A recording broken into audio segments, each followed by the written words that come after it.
Welcome to Stone Coat Countertops. Today, I'm gonna teach you a real simple color recipe to follow, but step one, we're gonna mix up our epoxy. You can use Stone Coat Countertop epoxy to coat over existing surfaces with zero demolition, saving your customers tons of time and money. You're gonna mix equal parts A to B in a mixing bucket, and I mix for 2 minutes using a paddle mixer on a drill. You can also mix with a paint stick by hand. You're just gonna wanna double your mixing time.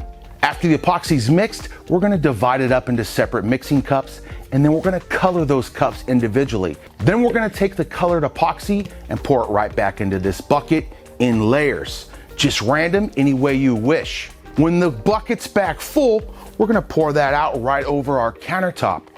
Today I'm going over a piece of MDF. This is the substrate we like to use when building new countertops. You can go over existing or you can build fresh new countertops out of MDF. If this was getting installed in a house, I would put a drop edge on my front edges to make this countertop appear to be as thick as a slab of granite. All right, enough talking, I'm gonna get to mixing. The resin's been measured, it's time to mix. Mix for 2 minutes using a paddle mixer on a drill. Hold that bucket, mix for 2 minutes.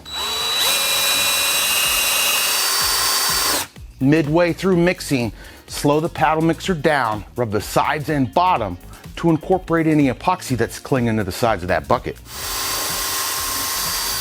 I'm going white metallic, blue earth metallic, copper metallic, a little bit of coffee metallic, and then white and brown epoxy dye.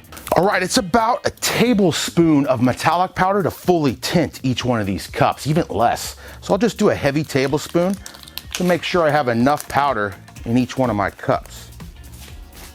And the white dye is very concentrated, so just a little bit goes a long way. Brown dye.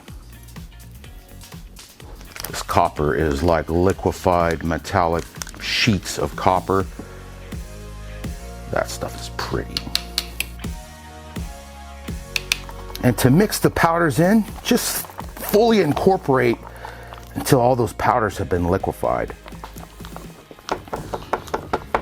Our metallic powders are actual ground up metals and minerals that stay color fast and very vivid inside our resin. It's been designed for Stone Coat epoxy. This is our brown dye. There's tons of working time, guys, with Stone Coat epoxy. You can tell I'm not in a real crazy rush. Just making sure to fully incorporate and mix these in. That's my most important step right now. Pretty easy.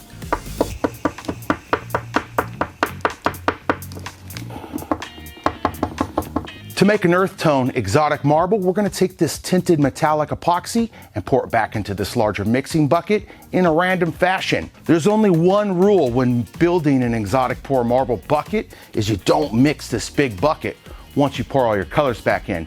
In a random fashion, we're just gonna layer these colors until this bucket is full, and then we're gonna pour that out over the countertop. All right, let's get rid of these little cups. Any spills on your board, no big deal. I just smear those around so they don't look like polka dots. We're gonna take this big bucket and pour out any way you wish. You can kind of go in a circle. You can go left to right, front to back, diagonal, any direction. It's up to you. I really am a fan of striated stacked stone, so I'm constantly going left to right. And if I had an L countertop, I would bring my lines this way, and then on my L, I'd continue my lines in the same direction, so it looks like my countertop was made out of one giant slab of granite. Granite customers pay big bucks. They buy a whole extra slab of granite just to make that grain flow go the same way. No need with Stone Coat epoxy. You're gonna have a seamless look using our resin that goes right over those existing surfaces. All right, enough talking. Let's get to making this countertop. So to do so, I'm just gonna pour out, kind of slowly at first.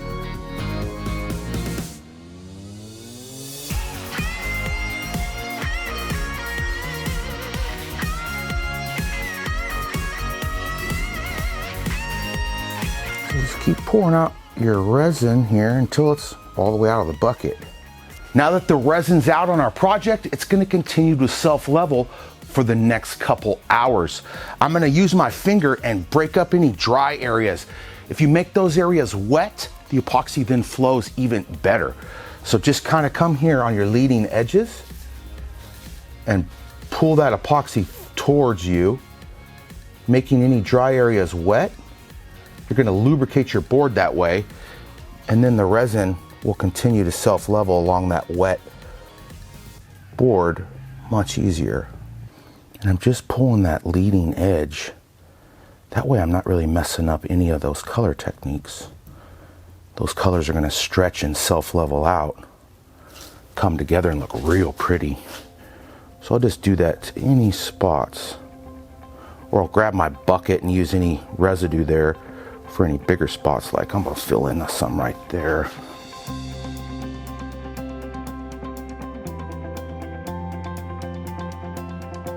To remove the air we've incorporated into the epoxy while mixing, you can do that a couple ways. You could use a propane torch, or you can use a heat gun.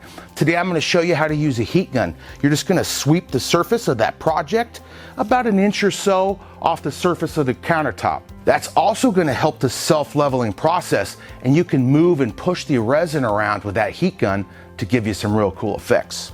So I turn my heat gun on high and high heat, let it warm up, and the first thing we're going to do is remove the air from the resin.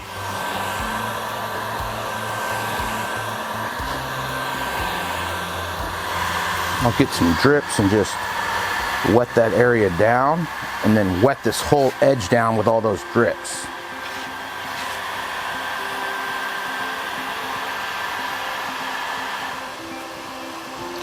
If you let this be, this is all going to fill in with time as this continues to self-level. When I lubricate it like this, this just speeds up that process. And you could already see how those colors flow now, nice and even right over your front edge, making your edges look nice and beautiful. This is like a desert red rock. It's pretty.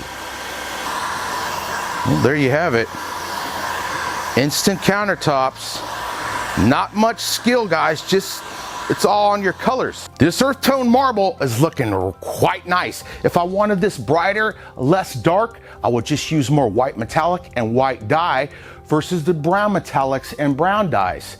I'm quite pleased with how that blue earth ties into this whole project. It looks like stacked stone, a giant slab cut out of a huge mountain.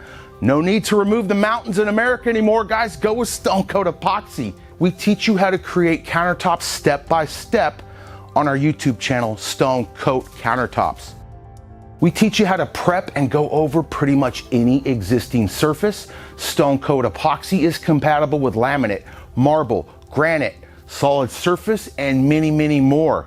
This epoxy coating will be cured and dried to the touch in 24 hours.